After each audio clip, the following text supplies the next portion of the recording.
originally named for the root of the mallow plant, which was the primary ingredient in marshmallows.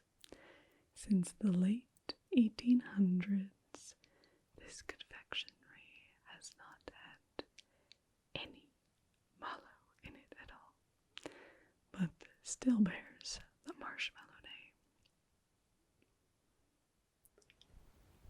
Welcome to Tingledom. Hello, welcome back to the s'more shop. Oh, did you want me to do another menu reading with you today? I do also have a history of s'mores that I've prepared for people who like to return in case they don't want to just hear about the same old things again. Yeah? Good. Not everybody is as excited about the history of s'mores, but it's pretty interesting. We've got the history of graham crackers, the history of marshmallows, the history of Hershey's chocolates, and then how they all come together. So we'll start off with the history of graham crackers. The name for graham crackers actually comes from Sylvester Graham, who was a minister in the mid-1800s, and he was a huge advocate for the temperance movement.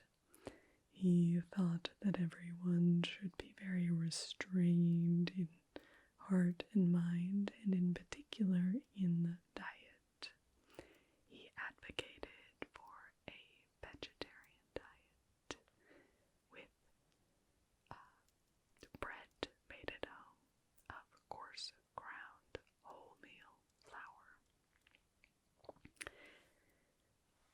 And obviously, they also advocated for not drinking as well, since that's commonly what people associate temperance with. But I always find it interesting that he went these steps further.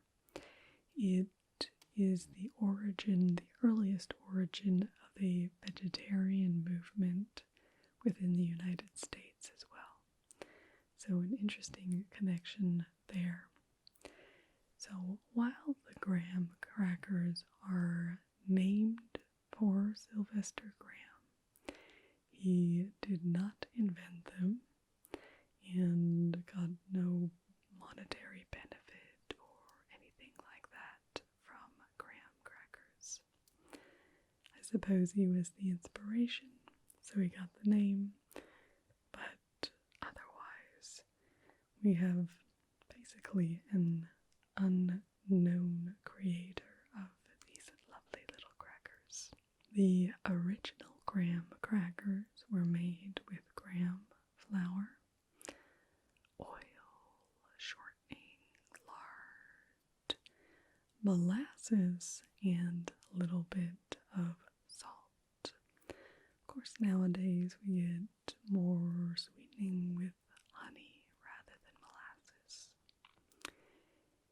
And then it was in 1898 that the beginning of mass-produced graham crackers began with the National Biscuit Company,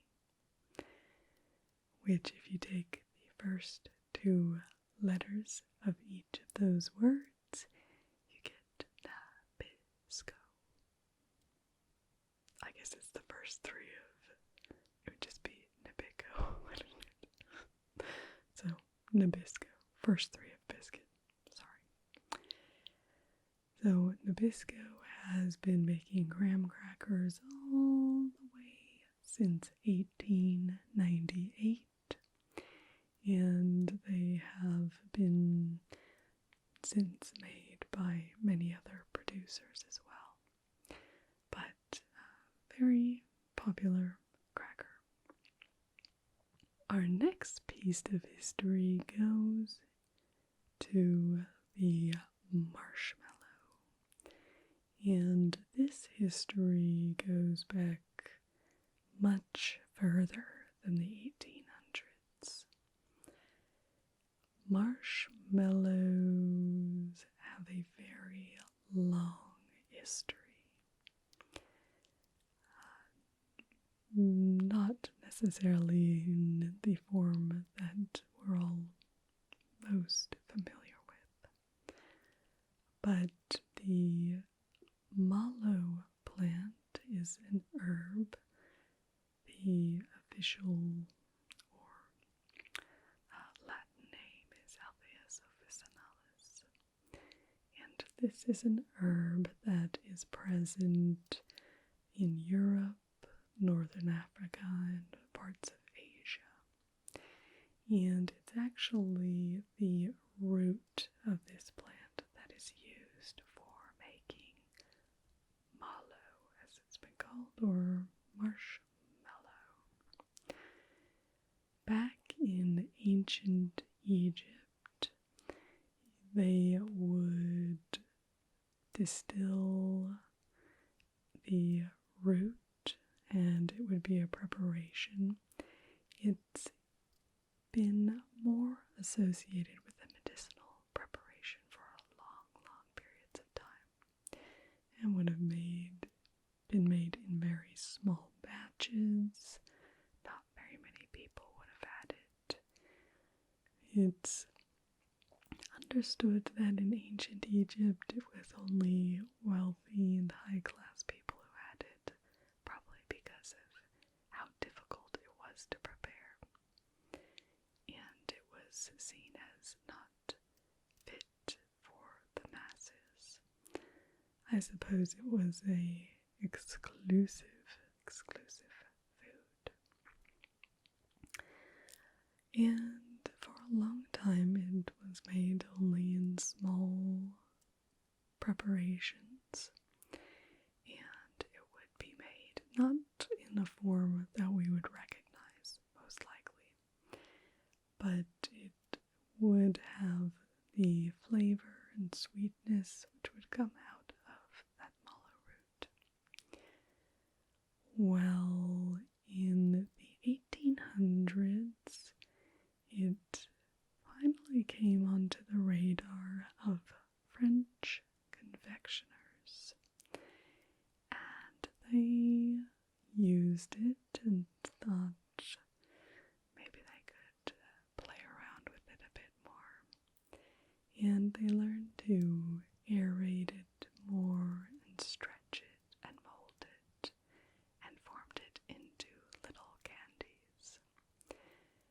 But the extraction process out of mallow root is very labor intensive, and so while they were able to create something that was very popular, they still were unable to make it in very large batches, and so they couldn't keep up with the demand. But the confectioners were ingenious and were able to overcome this. And they did this by eventually substituting in gelatin. There are also versions of marshmallows that are made, such as the marshmallows we make here in the s'more shop, which contain egg whites and cornstarch. And that really helps it get a nice fluffy consistency. But those are not very shelf stable and don't last very long. And the gelatin versions are much longer lasting. And so this is the first time that we see marshmallows that are in a form that we would recognize at present. But it's again in the 1940s, 1950s that the extrusion process is invented and applied to marshmallows.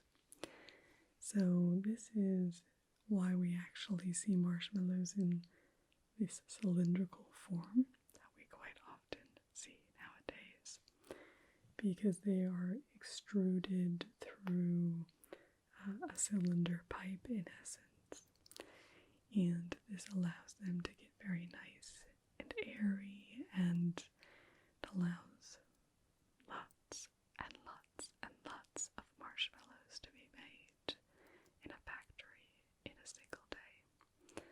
I can't even remember the number. It's so many marshmallows.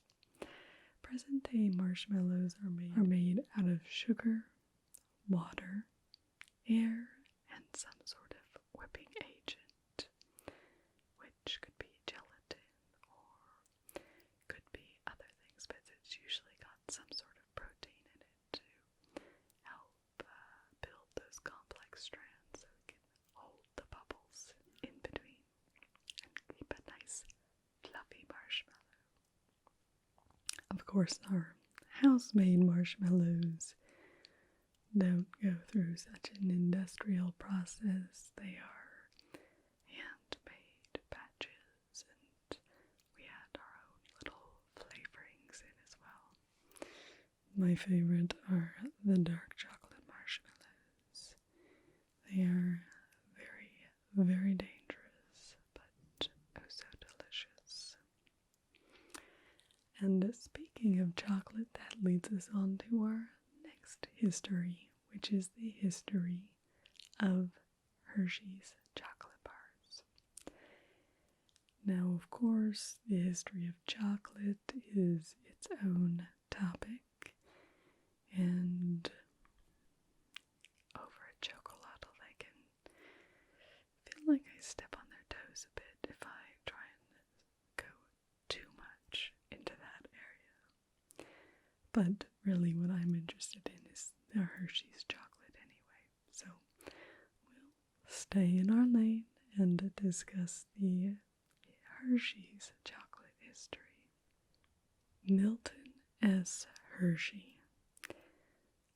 Again, this is the mid to late 1800s. His heyday, well, the beginning of his heyday, and then the early 1900s is his real heyday, which you'll see about. So, Hershey, he worked a few different places. He started a few businesses, many of which failed, and then he started a caramel company. You thought I was going to say chocolate company. He started the Lancaster Caramel Company, and he used a process that used fresh milk in the caramels, and this made them very, very popular. They were very delicious, and his company went really well. And it was humming along, and in 1900, he sold it. He sold it for $1 million, which would be roughly equivalent to $30 million in today's dollars, so not a bad payday. But the whole reason he sold it was because he saw the future in chocolate. And I actually have a quote. Let's see, what was his quote? He said, "Caramels are just a fad, but chocolate is a permanent thing." Can't disagree with Hershey on that. Well, not sure caramels are necessarily a fad, but chocolate is oh so permanent. Definitely agree. He had been to Chicago in 1893, and he was there for the World Columbian Exchange, where he saw chocolate machines And I think that's when he got to the idea in his head that he was going to become a chocolatier. And he certainly has. So Hershey he sold his company in 1900, started his chocolate company in 1900. And it was in 1903 that he then opened a chocolate factory in his hometown of Dairy Church, Pennsylvania. Well, we all know that Hershey has been very successful and very popular in the United States. And so popular that they've actually renamed Dairy Church to Hershey, Pennsylvania. He was very passionate about making sure that his employees would be able to have lots of activities and amusements when they worked in the town where this chocolate factory was. And so he brought in amusements, and that's what eventually led to Hershey Park, which still exists today, and it is not just for employees, but welcomes all people. Now, Hershey's chocolate is known for being popular, but perhaps a cheaper chocolate. But I think for some it has a strong nostalgic value for being the chocolate they ate as children. I personally prefer maybe a little bit finer chocolate, but for me on a s'more, I do love a nice Hershey's block, so that's what we use here on the classic s'more. We have some other options as well, which I think you tried last time. I hope you were pleased with what you got.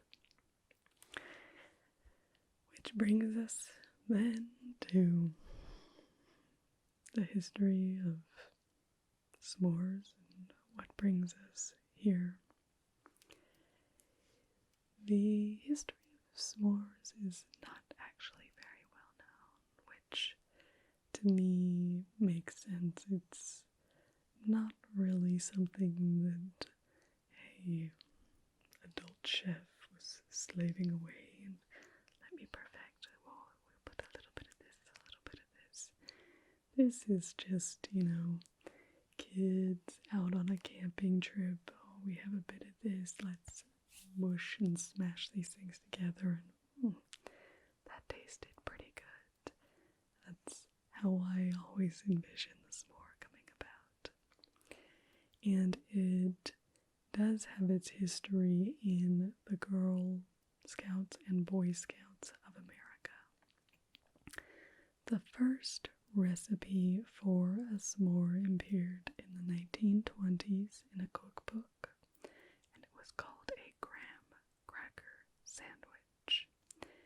And by 1927, we first see the name some more associated with a graham cracker, chocolate, and marshmallow graham cracker sandwich or s'more. And at this point, it is reported with the recipe that is very popular among the Girl and Boy Scouts, which, hey, we can't blame them. And then it was in 1938 that the first contracted version, s'more or s'more, was first seen in the recipe. But it wasn't universally changed to s'more by that time. You still see the name some more used as a title for the recipe, even to the 60s and 70s. But obviously by that time, after that time, s'more is the accepted name for such a delicious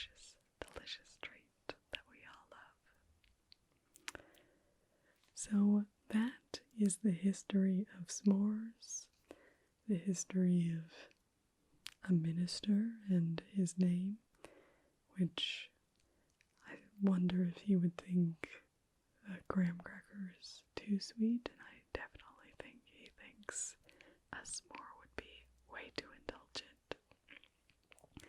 Learned about the history of marshmallows, all the way back to a medicinal root, through to the basically sugar pillows that we eat today. And Hershey's chocolate, America's own chocolate maker. And of course, s'mores themselves. So with that background, shall I give you just a few minutes to peruse the menu and decide what sort of historic s'more you'd like to indulge in today? Oh, yes, definitely. And did you want us to roast it, or did you just want to go over to the fire over there and roast it yourself? Most certainly. I'll bring you your supplies